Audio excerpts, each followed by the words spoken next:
A ver, pensemos en esto. ¿Y si una novela no fuera solo una historia, sino un experimento científico? Suena raro, ¿no?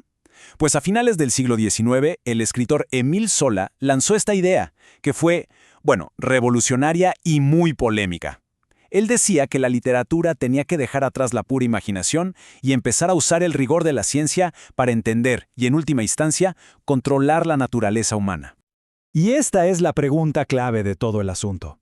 Para Zola, la respuesta no era solo un sí, sino que era una necesidad. Él estaba convencido de que, en una época dominada por la ciencia, la literatura se iba a quedar atrás, se iba a volver irrelevante si no adoptaba el mismo método riguroso que estaba transformando el mundo. Vamos a desglosar un poco esta idea. Zola no veía esto como una locura o una fantasía. Para él era el siguiente paso lógico. Sostenía que, así como la medicina estaba dejando de ser un arte para convertirse en una ciencia y así entender el cuerpo, pues la literatura tenía que hacer exactamente lo mismo para entender las pasiones y las fuerzas que nos mueven. Ok, para entender bien este argumento tan atrevido, vamos a seguir el camino que él mismo nos marcó. Primero, veremos de dónde sacó la idea. Después, cómo funciona exactamente su método. Cómo se aplica esto a una novela real. ¿Cuál es el propósito moral detrás de todo esto? Y, al final, la gran pregunta, ¿qué lugar queda para el genio del artista? Como les decía, la idea de Zola no salió de la nada. Tuvo una inspiración súper concreta, una que de hecho encontró en el campo de la medicina, que justo en ese momento estaba en plena lucha por establecerse como una ciencia seria y rigurosa. Zola encontró su Biblia, por así decirlo, en este libro del fisiólogo Claude Bernard.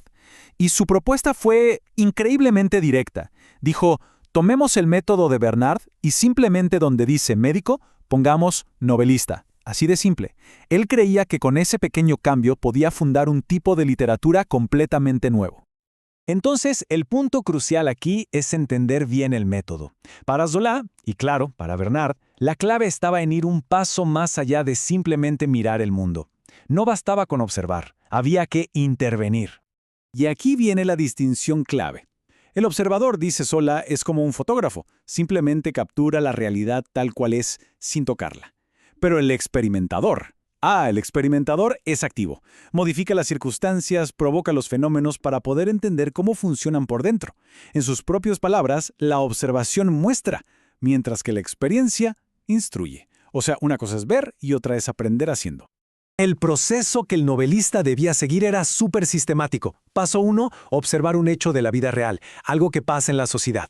Paso 2, a partir de ahí se formula una hipótesis, una idea de por qué eso pasa. Paso 3, se diseña el experimento, que es la trama de la novela, para poner a prueba esa idea. Y finalmente, paso 4, se llega al conocimiento, a entender la verdad sobre cómo funciona esa pasión o ese comportamiento humano.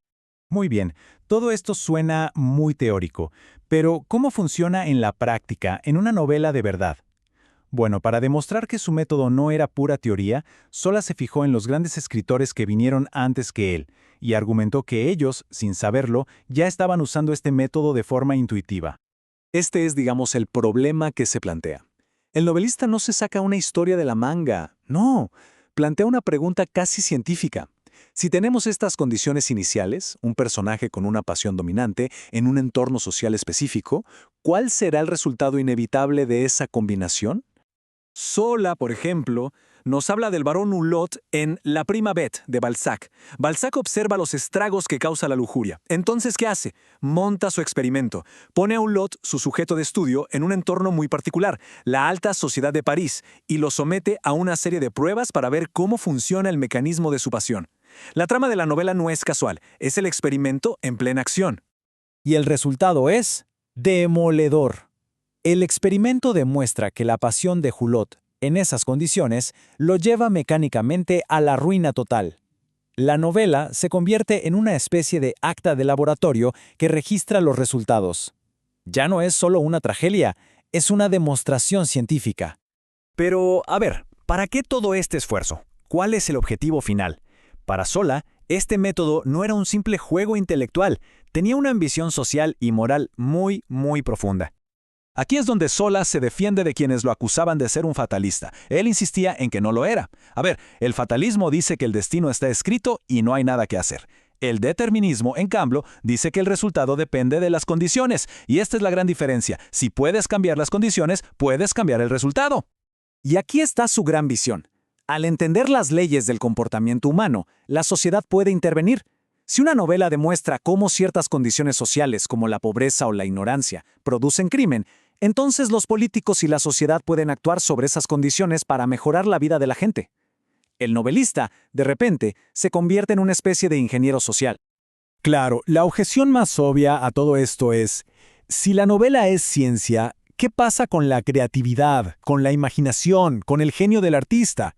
¿Acaso Zola lo está eliminando por completo? Y su respuesta bueno, es radical.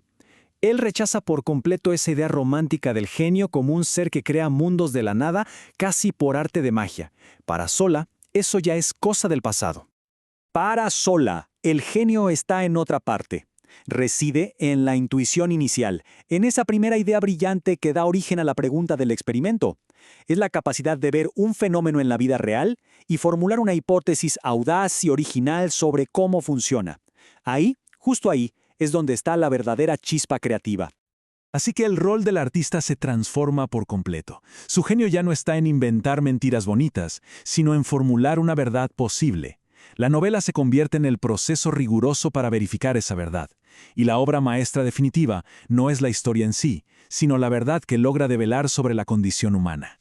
La idea de Zola de una literatura laboratorio puede parecernos hoy un poco extrema, pero su impulso por entender al ser humano a través de la experimentación sigue más vivo que nunca. Hoy, quizá los experimentos no se escriben con pluma y papel, sino con algoritmos y Big Data. Las redes sociales, las plataformas de streaming, todas analizan y predicen nuestro comportamiento, modificando nuestras condiciones para ver los resultados. La pregunta que Zola planteó hace más de un siglo sigue totalmente en el aire. ¿Quiénes son los novelistas experimentales de hoy y qué verdades o qué ficciones están construyendo sobre nosotros?